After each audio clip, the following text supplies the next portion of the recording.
naatasan po ako ng ating Pangulo na basahin sa inyo ang rekomendasyon ng inyong IATF. Ang unang rekomendasyon po ay kinakailangan mag-approve ng minimum health standard na patutupad po simula ng April 27, 2020. Ito po ay maging applicable sa lahat ng ECQ.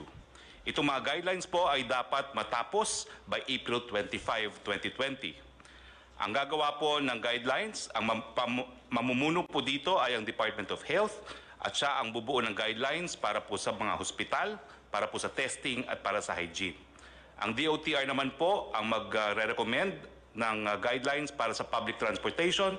Ang DTI naman po ay bubuo ng guidelines para sa mga employers. Ang DOLI po ang magbubuo ng guidelines para sa mga manggagawa.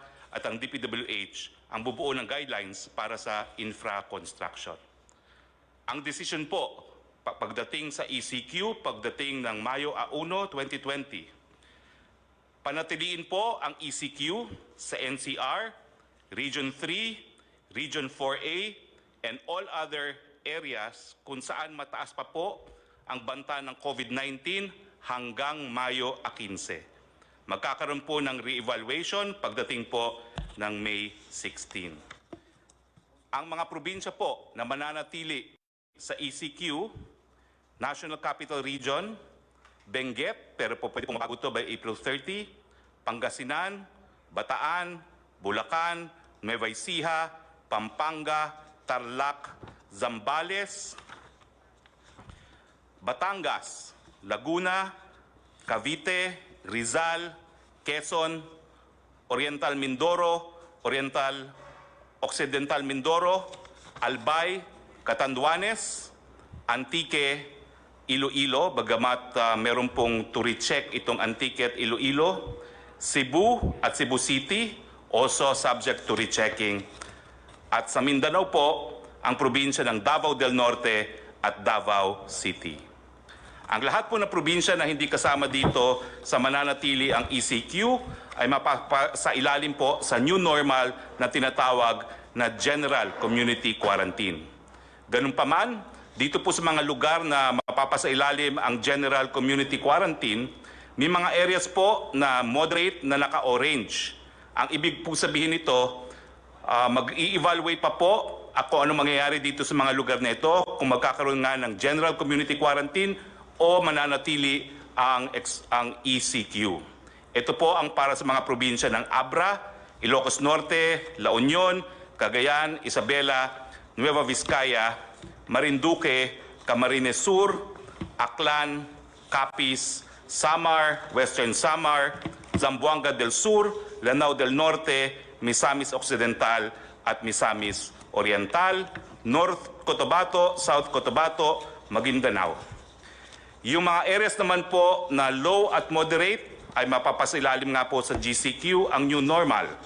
Yung mga moderate na areas po ay ang mga probinsyang Negros Occidental, Negros Oriental, Siquijor, Davao del Sur, Davao Oriental, Sultan Kudarat, Lanao del Sur. At yung mga low po na areas na mapapasilalim din sa General Community Quarantine ay mga probinsya ng Apayao, Mountain Province, Ifugao, Kalinga, Ilocos Sur, Batanes, Quirino, Aurora, Palawan, Romblon, Camarines Norte, Sorsogon, Masbate, Guimaras, Bohol, Biliran, Eastern Samar, Leyte, Northern Samar, Southern Leyte, Zamboanga del Norte, Zamboanga Sibugay, Bukidnon, Camiguin, Davao Occidental, Sarangani, Agusan del Sur, Dinagat Island, Surigao del Norte, Surigao del Sur, Agusan del Norte, Basilan at Sulu. Ano po ang recommendation sa mga areas under General Community Quarantine?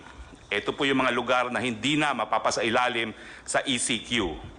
Pwede pong magtrabaho ang mga manggagawa sa Sektor 1, 2, and 3. Ito po yung gagawin on a work-in phase. Yung mga bata po, edad 0 hanggang 20, at yung mga matatanda, 60 and up, and high health risk, mananatili po sila sa kanilang mga tahanan. Papayagan po ang mall opening covering non-leisure shops. Papayagan po yung mga priority and essential construction projects na mag-resume. Papayagan po ang mga non-workers to go out to buy goods and services except those pertaining to Sector Category 4, yung leisure at mga kabataan. Papayagan din po ang public transport na mag-operate at reduce capacity at ang LGU po to enforce curfew at night dun po sa mga hindi manggagawa. For GCQ areas, General Community Quarantine, i-consider po ang reprioritizing ng SAP cash subsidy towards ECQ areas. Ibig sabihin, yung SAP po na para sa areas na hindi na po under ECQ, siyempre po yung cash subsidy, kinakailangan pag-aralan na ibuhos doon sa mga areas under ECQ pa rin. Yung mga GCQ areas, consider to allow na po yung high school, higher education institute, HEI school year to finish and give credentials to students. Sa ECQ and GCQ areas, bubuksan po ang mga paliparan at ang mga puerto para sa mga goods lamang. Yung option po to shift to GCQ sa mga moderate to low risk area by industry. Nagbigay po sila ng rekomendasyon na 100% opening para sa agrikultura, fishery, forestry, sa food manufacturing at lahat po ng supply chain including ink, packaging, raw materials, sa food retail, supermarket, restaurant for takeout and delivery only, mga hospital, logistics, water, energy, internet, telecoms, media. Yung opsyon naman po sa GCQ, sa moderate to low risk area by industry, ang rekomendasyon po ay buksan from 50 to 100% opening. Yung other manufacturing po, gaya na electronics and exports, yung e-commerce and delivery for essential and non-essential items, yung repair and maintenance services po, housing and office services.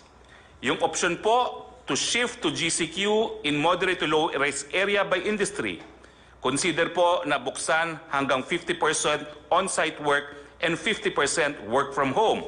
Mga financial services, BPO, other non-leisure wholesale and retail trade, other non-leisure services. Yung option po sa low risk to moderate areas na buksan by industry, consider for 100% closure. Maski po low to moderate risk, consider for 100% closure pa rin dahil po ang mga transmitters ay kabataan mula edad 0 to 20, lahat na eskwelahan. I-consider po ang late opening sa Setyembre except po sa online learning, yung leisure, amusement, gaming and fitness, yung kid industry na tinatawag, turismo, all gatherings including religious conferences at iba pa, limited opening po ng malls at limited opening ng construction. Yan po ang rekomendasyon ng inyong IATF. Maraming salamat po. Maraming salamat, Presidential Spokesman or the new spokesman of the government sa Executive Department.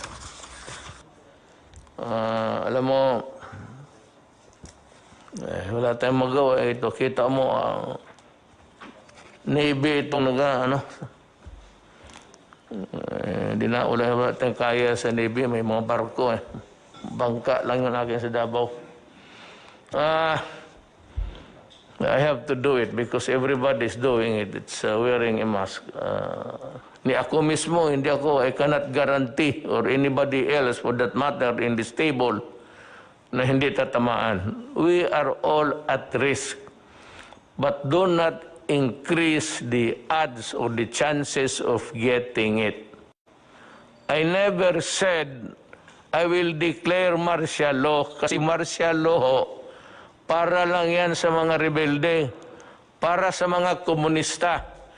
Now, let me be very clear on this. If itong lawlessness which has imposed on us by the NPAs for the longest time, 53 years, baski saang probinsya may NPA, kanina o kahapon, 2 army nag-escort para i-deliver ang supply sa mga tao, pati pera, pinatay ninyo. If that is not lawlessness, what is that? Tell me.